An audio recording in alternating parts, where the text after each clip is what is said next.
In the remote town of Hollow Bend, people have been without a trace.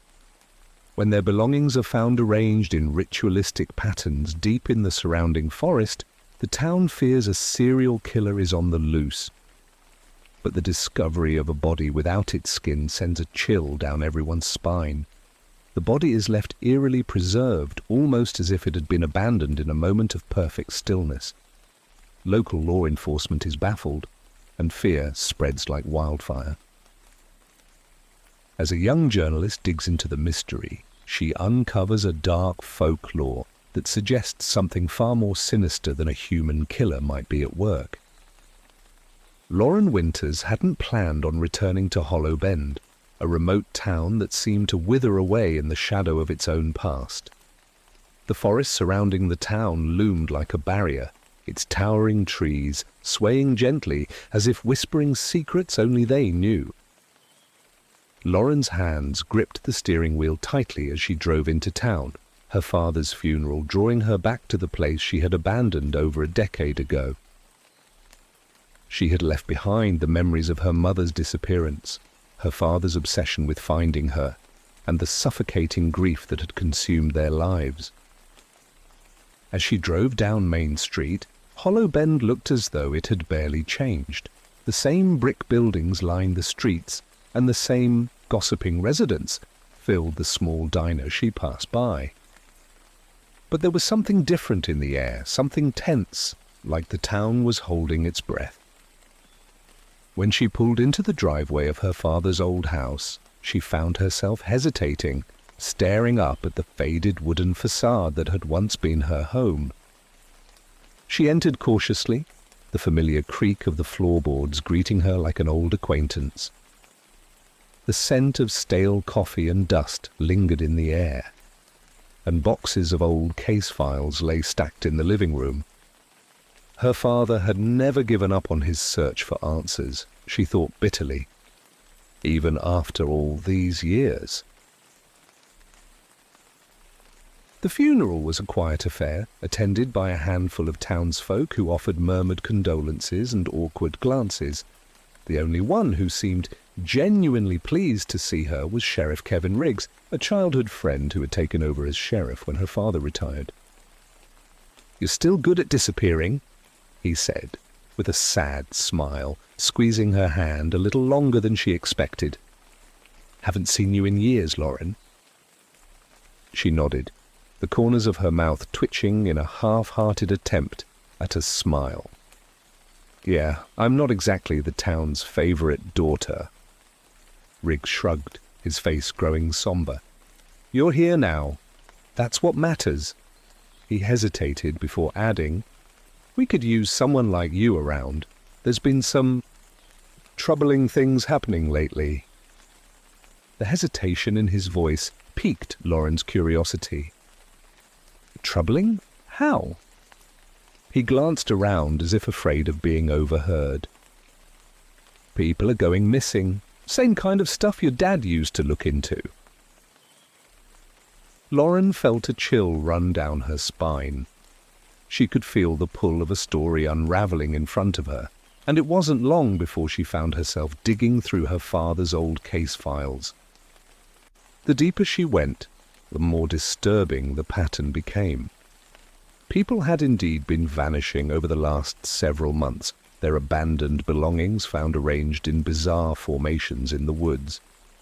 The locals whispered of a serial killer stalking the town, but the real horror began when the first body was discovered, completely intact except for one gruesome detail. The skin had been stripped away, leaving the flesh underneath pristine, as if it had been delicately peeled. As Lauren read through the reports, she came across a symbol that her father had repeatedly drawn in the margins, a twisted, knot-like design. She recalled seeing the same symbol carved into trees in the woods when she was a child, and her mother's warning whispered back to her, "Never follow the voices in the woods." The next morning, Lauren visited Emily Cooper's family. Emily had been a friend from high school and was the most recent to vanish. Her car had been found abandoned by the old logging road, her belongings scattered around the scene as if she'd dropped them in a hurry. Emily's younger brother, Ethan, greeted her at the door, his eyes red from sleepless nights. She was obsessed with some old legend, he explained as he ushered Lauren inside. Kept talking about the skin collector, some kind of monster from the old stories. Lauren raised an eyebrow. The skin collector was a folk tale she vaguely remembered from her childhood, a story parents told their kids to keep them from wandering too far into the woods. It was said that the skin collector would lure people away and use their skins to fashion a human form for itself. She used to say there was truth to it, Ethan continued, that the collector was real and that it was coming back. Driven by curiosity, Lauren ventured out to the site where Emily's car had been found. It lay in a quiet part of the forest, the kind of place where the silence seemed to press in from all sides. She walked along the narrow path, her breath misting in the crisp air as she moved deeper into the woods.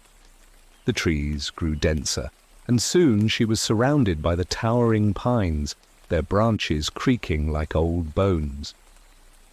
When she reached the spot, she found herself staring at an altar of sorts, made from stones and covered in strange markings.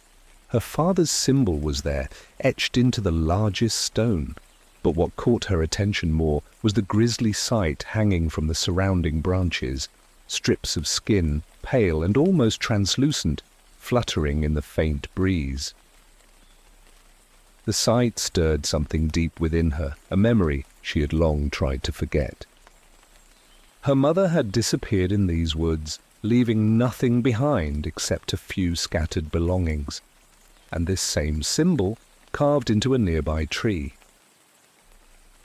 Lauren's investigation led her to uncover more than just folklore. As she pored over her father's notes, she found references to a reclusive man named Gideon Hawke, an expert on local legends who lived deep in the forest. Her father had suspected Gideon knew more about the disappearances than he had let on. According to the notes, Gideon had been part of a secret society that worshipped the old legends, practicing rituals meant to appease the forest's dark spirits. Lauren wasn't one to believe in old stories, but the evidence was mounting. The disappearances, the symbol, the legends, they were all connected. And Gideon, it seemed, was at the center of it all. With Ethan in tow, she ventured deeper into the woods, determined to confront Gideon and get to the bottom of the mystery. The forest seemed to grow darker as they walked, the air growing colder and the path more twisted. The deeper they went, the more unsettling things became. They heard whispers drifting through the air, saw shadows shifting out of the corners of their eyes, and at times it felt as though the very trees were watching them. They finally reached Gideon's cabin, a dilapidated structure nestled in a clearing. The door hung ajar, and the inside was a chaotic mess of old books, jars filled with strange substances, and papers covered in symbols and scribbled notes. But the most disturbing find was a photograph pinned to the wall, a photograph of her father standing beside Gideon, taken years ago at the very altar she had found in the woods. Lauren's eyes widened as she read through Gideon's journal. It revealed the true nature of the skin collector, not a creature, but a ritualistic practice. The legend was a twisted memory of the society's dark rituals in which members believed they could achieve eternal life by wearing another person's skin. Gideon had renounced the practice years ago, but others had continued, using the legend as a cover for their horrific acts. The journal's final entry mentioned a ritual to seal away a malevolent force that resided in the forest, an entity that fed on human suffering and demanded sacrifice. The altar wasn't a place of worship. It was a seal meant to keep the darkness contained. As Lauren and Ethan fled the cabin, they were pursued by a figure shrouded in darkness, moving with a terrifying swiftness and precision. When they reached the edge of the woods, they were intercepted by Sheriff Riggs, who emerged from the shadows, his face eerily calm. "Going somewhere?" he asked, his voice low and smooth. The realization hit Lauren like a punch to the gut. "It's you. You're the one doing this." Riggs gave a slow nod. "You know, your father was just as stubborn. But some things are better left buried." He stepped closer, revealing a knife fashioned from a sharpened bone. "The ritual never really ended, Lauren. It's been going on for years. The skin collector isn't just a story, it's a necessity." Lauren backed away, her heart pounding in her chest. "Why?" she whispered, her voice trembling. "Why would you do this?" Riggs' expression hardened. "To survive. To keep it at bay. The forest. It hungers." In the chaos of the struggle, Lauren's heart thundered in her ears, drowning out the sound of her own ragged breathing. Riggs was relentless, his strength fueled by a twisted conviction. His grip tightened around the bone-handled knife, forcing it dangerously close to her throat, the blade gleaming with a cold, merciless intent. With a surge of desperation, Lauren twisted her body and felt a sharp burst of pain as her shoulder collided with his chest, giving her just enough leverage to pry the weapon from his grasp. The knife felt heavy in her trembling hand, but she didn't hesitate.